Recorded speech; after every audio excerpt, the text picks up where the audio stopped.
हरियाणा के रोहतक में computer operator लघु सचिवालय पर अपनी 6 सूत्रीय मांगों को लेकर 15 जुलाई से एक धरने पर बैठे कंप्यूटर ऑपरेटरों का कहना है कि सरकार उनकी मांगें जब तक नहीं मांगती है ये धरना जारी रहेगा। कोई भी कर्मचारी इस साथ ही काम पर नहीं जाएगा।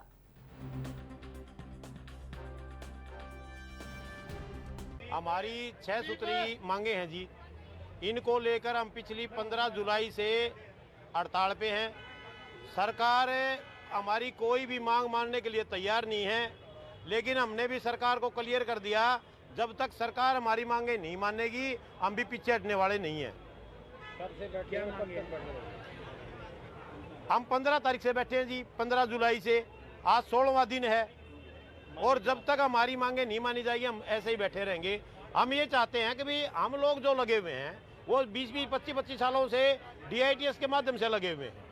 हम ये चाहते हैं कि DITS का कोई बजट नहीं है, सरकार DITS के बजट का प्रावधान करे और DITS का केंद्रीकरण करे, क्योंकि हमारे काफ़ी जिलों में साथियों को समय पे सैलरी नहीं मिल रही है। ये बहुत बड़ा इशू है।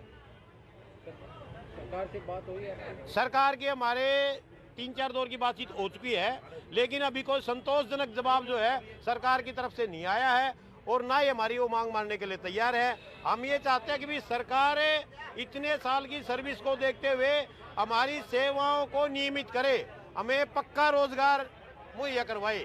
हमारी ये मुख्य मांग है जी। अगर सरकार नहीं मानती है तो हमारा आंदोलन है, ऐसे ही चलता रहेगा। कल हमारा प्रदेश के सभी मंत्रियों के ज्ञापन का प्रोग्राम था और आज हमारी प्रदेश की और जिला अध्यक्षों की मीटिंग है करनाल में 2 बजे। वहां हम किसी निर्णायक फैसले पे जाएंगे। हो सकता है भाई मुख्यमंत्री तो मान नहीं रहे, हो सकता है हमें प्रधानमंत्री जी को बताने के लिए हम दिल्ली जाना पड़ जाए। मंशा क्या लगती है सरकार की मंशा ढुलमुल रवैया है जी, वो अपनी हटे धर्मिता पे अड़ी हुई है। लेकिन कम से कम उनको ये देखना चाहिए, ये कर्मचारी 20-20, 25-25 सालों से लगे हुए हैं, ना शनिवार की छुट्टी होती है, ना रविवार की छुट्टी होती है, ना किसी दिन जिस दिन छुट्टी वाला दिन होता है उस दिन छुट्टी होती है।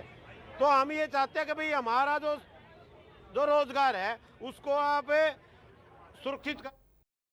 हरियाणा के सभी जिला मुख्यालयों ब्लॉक स्तर पर लगाए जाने वाले समाधान शिविरों में भारी संख्या में लोग आ रहे हैं और अपनी शिकायतें दर्ज करा रहे हैं। बड़ी संख्या में लोगों की शिकायतों का निस्तारण भी हो रहा है। हमारा रफली 70% के आसपास निराकरण है, 70 के आसपास, तो 72% के आसपास शायद है, if I am not wrong. तो एक अच्छा इनिशिएटिव है, इसका फ़ायदा मिल रहा है लोगों को। 100% चीज़ें तो नहीं हो सकती, बिकॉज़ कि आपकी पेंशन ही लगा दें फॉर एग्ज़ाम्पल, तो केस बन के जाएगा, ऊपर जाएगा, वहाँ से डेटा पुश होगा, फिर कोई घर में जाएगा, कंसेंट लेगा, या प्रधानमंत्री आवास योजना फॉर एग्ज़ाम्पल मेरा घर बनवाया जाए तो वो केस बन के जाएगा। वो कुछ चीज़ों में आते आते वक्त लगता है। पैमाइश करवाई जाए, है ना, या अवैध कब्ज़ा हटवाया जाए, वो पैमाइश होगी, फिर केस लगेगा 7 में और फिर उसका आदेश आएगा। तो कुछ चीज़ें तो बाद में होने की हैं, कुछ चीज़ें तुरंत होने की हैं, वो निराकरण हम उनका तुरंत कर रहे हैं। तो डेली लगता है, बल्कि हमारा तो 9 से 11 का टाइम जैसे सरकार की तरफ से, हमारा तो 12 साढ़े 12 तक स्पिल ओवर होता है। हमारा समाधान शिविर तो 12 बजे के बाद तक चलता है यहाँ पे। सर, अक्सर धान शिविर के बाद भी ऑन रोड भी आप लोग अब वो ऐसा है कि मैं तो यहाँ देखता हूँ हर रोज़, तो समाधान शिविर में घूम के फिर इधर आ जाते हैं। तो मैं पूछता भी हूँ, यार तुमको मैंने ऊपर देखा था, तुम थे? हाँ जी थे। तो मैंने कहा, बुरे सोचा चलो अलग से भी मिल लेते हैं। अब क्या ही करोगे ऐसे लोगों का। कुछ लोगों को शौक़ होता है ना, जिसकी गाड़ी खड़ी देख के उधर चल दो, तो थोड़ा धीरज कम है।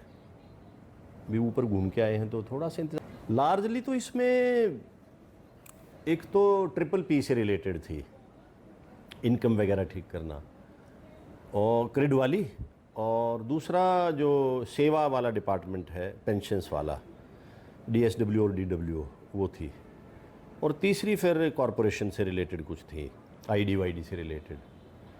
उनमें हमारा डिस्पोजल अच्छा है, क्रिड में भी और नगर निगम में भी डिस्पोजल हमारा 80% से ऊपर है। जो बाकी और मिसलेनियस रहती हैं, जैसे पुलिस से रिलेटेड फॉर एग्जाम्पल पुलिस की, अब पुलिस का तो FIR होगी तो फिर केस चलते चलते चलता रहेगा, फैसला अदालत से होना है, वो आप कुछ नहीं कर सकते उसमें।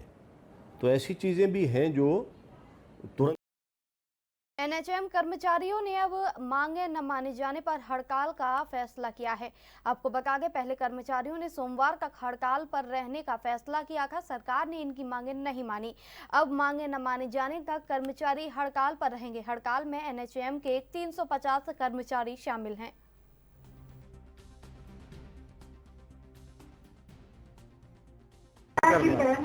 प्रमुख मांगे तो वही है जो 26 तारीख को थी। 26 तारीख से जब हमने 4 दिन की हड़ताल का ऐलान किया था तो उस दिन से आज तक सरकार ने कोई बात नहीं की है। प्रमुख मांग यही है कि 20-20 साल से हमें काम करते हो गए, हमें नियमित इस सारे कर्मचारियों को पक्का किया जाए। अन्यथा जब तक रेगुलर नहीं होगा हमारी हड़ताल जारी रहेगी। कितनी बार सरकार से बात हो चुकी है और क्या सरकार द्वारा? नहीं, 26 तारीख को लास्ट बात हुई थी, उसके बाद हमारी कोई बात नहीं हुई है और ना ही हमें सरकार की तरफ से ऐसा कोई न्योता मिला है। लेकिन आज कह रहे हैं अभी 4 बजे सरकार ने बुलाया है, हमारे एमडी साहब ने बुलाया है कि 4 बजे वार्ता के लिए। उसके बाद देखते हैं क्या रहेगा। क्या प्रमुख मांगे आपकी? प्रमुख मांगे यही है, एक तो रेगुलराइजेशन की है, दूसरा हम हेल्थ डिपार्टमेंट में काम करते हैं, सबको कैशलेस की और वो सुविधाएं हम प्रोवाइड करते हैं, लेकिन हमें मेडिकल की फैसिलिटी नहीं दी जाती। मेडिकल हमें कोई भी हमारे मेडिकल की सुविधा नहीं है जिसमें हम अपने बुजुर्गों का, माता पिता का इलाज करा सके, अपने बच्चों का इलाज करा सके। वो सारा हमें जेब से ही पे करना पड़ता है। तो मेडिकल में काम करते हुए मेडिकल की फैसिलिटी सरकार नहीं दे रही है। दूसरा, 7th पे कमीशन मुख्यमंत्री मनोहर लाल जी ने उस टाइम पे 2021 में अनाउंस किया था, संवैधानिक मंजूरी दी थी उसकी। 2021 से 24 चला गया, आज तक मुख्यमंत्री ने जो कहा था वो नहीं पूरा हुआ। उस टाइम तो हमने डिमांड ही नहीं की थी, हम कोरोना में काम कर रहे थे, हमें कोरोना योद्धा का टाइटल देके 7वां पे कमीशन दिया गया था, लेकिन आज तक वही नहीं लागू किया गया 3 साल के बाद भी। क्या करें, हमारी भी मजबूरी है, हड़ताल करना मजबूरी है हमारी। तो जब तक हमारी मांगे पूरी नहीं होंगी हम दरी पे बैठे हैं, कोई भी साथी इधर उधर नहीं जाने वाला। हमारी मांगे नहीं मानी जा रही हैं। हम जो है सालों से यहाँ पे नौकरी कर रहे हैं, लेकिन आज भी हम कॉन्ट्रेक्चुअल है, हमें किसी भी तरह की कोई सुविधा नहीं है। हम हेल्थ डिपार्टमेंट में काम करते हुए भी हमारे को स्वास्थ्य संबंधित कोई सुरक्षा नहीं दी गई है, हमारे को किसी भी तरह का कोई लाभ नहीं है। अगर हम या हमारे घर वाले बीमार हो जाते हैं तो हमारे को इलाज करवाने के लिए सरकार की तरफ से किसी भी तरह की कोई सुविधा नहीं है, आयुष कैशलेस कुछ भी नहीं है। तो हमारी डिमांड है कि हमारे को कैशलेस दिया जाए, ये हमारी बेसिक नीड है। रेगुलाइजेशन तो है ही, पहली डिमांड रेगुलाइजेशन। दूसरी डिमांड हमारी जो है हमारे को कैशलेस दिया जाए। तीसरी डिमांड हमारी जो है, जो महिलाओं के लिए है सीसीएल। जब रेगुलर में सीसीएल है, आवश्यक होगा तभी तो रेगुलर में आपने सीसीएल लगाया है। तो क्या हमारे बच्चे नहीं है? कब से हड़ताल कर रहे हैं? तो हम 26 तारीख से हड़ताल पे कर रहे हैं। 25 तारीख को हमारी मीटिंग थी, वहाँ पे हमारी मांगे नहीं सुनी गई। मानना तो दूर की बात है, सरकार ने ढंग से सुना भी नहीं। तो हमारी 26 से चल रही है। अभी हमने वैसे तो 4 दिन का अल्टीमेटम दिया, लेकिन 4 दिन का मतलब 4 दिन नहीं है, ये अनिश्चितकालीन है। जब तक हमारी मांगे नहीं मानी जाएंगी, जब तक मैं कॉन्ट्रैक्चुअल से रेगुलर नहीं होती। जय हिंद सेना सुप्रीमो नवीन जय हिंद और उनके कई साथी रोहतक स्थित कम्बू से हरिद्वार के लिए रवाना हुए। पत्रकारों से बातचीत करते हुए नवीन जय हिंद ने कहा कि वे और उनके साथी कोई पहली बार कावड़ लेने नहीं जा रहे हैं। वे अब 3 कावड़ ला चुके हैं, जो भोलेनाथ के साथ प्रदेश के भाईचारे, सुख समृद्धि और शांति को समर्पित थी।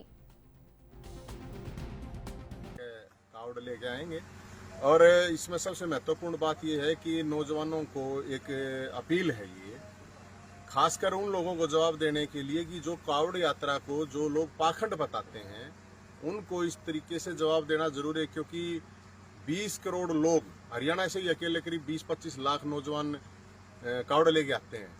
लेकिन अगर कुछ 15-20 कुछ घटनाएं इस तरह की हो जाती हैं तो कावड़ियों को बदनाम किया जाता है।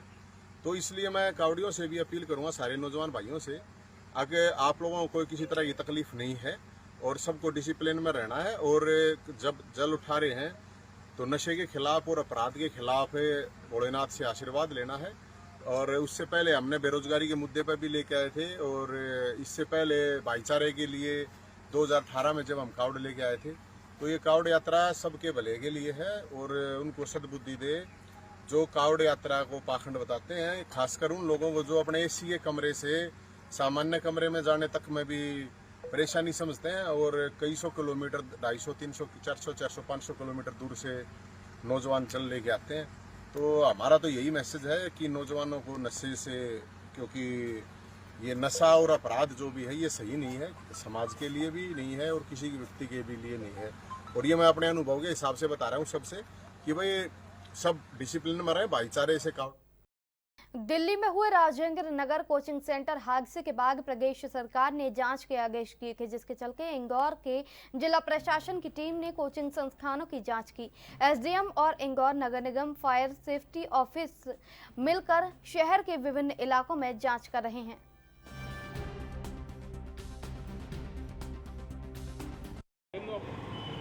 सर, बेसमेंट में जो गतिविधियां, व्यवसायिक गतिविधियां संचालित होती, किस तरह की आपने जांच की और कहां क्या मिला है? अभी आयुक्त महोदय का सुबह मैसेज आया हुआ था कि जितने भी भवन अधिकारी हैं अपने जोन क्षेत्र में कोचिंग संस्थानों, होटलों और हॉस्पिटलों को चेक करेंगे कि बेसमेंट में किस प्रकार की गतिविधियां की जा रही हैं, उसकी सूची बनाएंगे। तो अभी मेरे द्वारा अभी 2 कोचिंगों का निरीक्षण किया गया।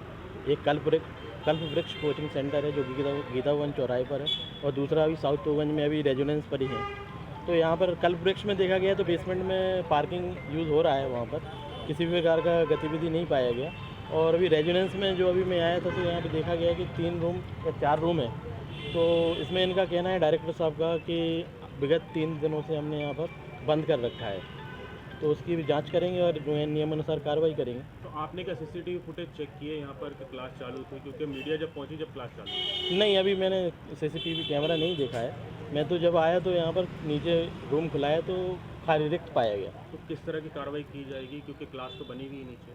वो आयुक्त महोदय द्वारा जैसे निर्देश दिए जाएंगे उस प्रकार से कार्रवाई की जाएगी। और कहाँ किस तरह के निरीक्षण का आपको कहा गया? हॉस्पिटल्स और होटल्स हैं, इनके बेसमेंट।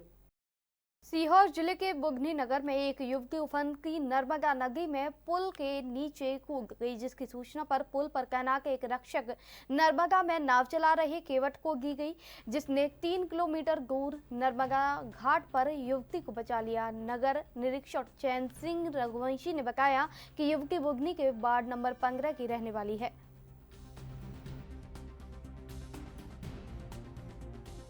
आज दोपहर की बात है, अपने पत्रकार साथी हैं कयूम भाई का फ़ोन आया मेरे पास कि एक लड़की नर्मदा ब्रिज से कूदी है, उसका उन्होंने वीडियो बनाया है और अभी वो बह रही है। इस पर पुलिस टीम भेजी गई और गांव से भी संपर्क किया गया, तो ग्राम ग्वाड़िया में गांव वालों ने नाव लगाकर उसको बचा लिया है और वो सकुशल वापस आ गई। सर, ये युवती कहाँ की है और क्या परेशानी कुछ बताया इसमें? ये कंचन केवट है जमुनिया की। अभी उसको महिला प्रधान रक्षक उससे बातचीत कर रही है, उससे बातचीत के बाद क्या कारण निकलता है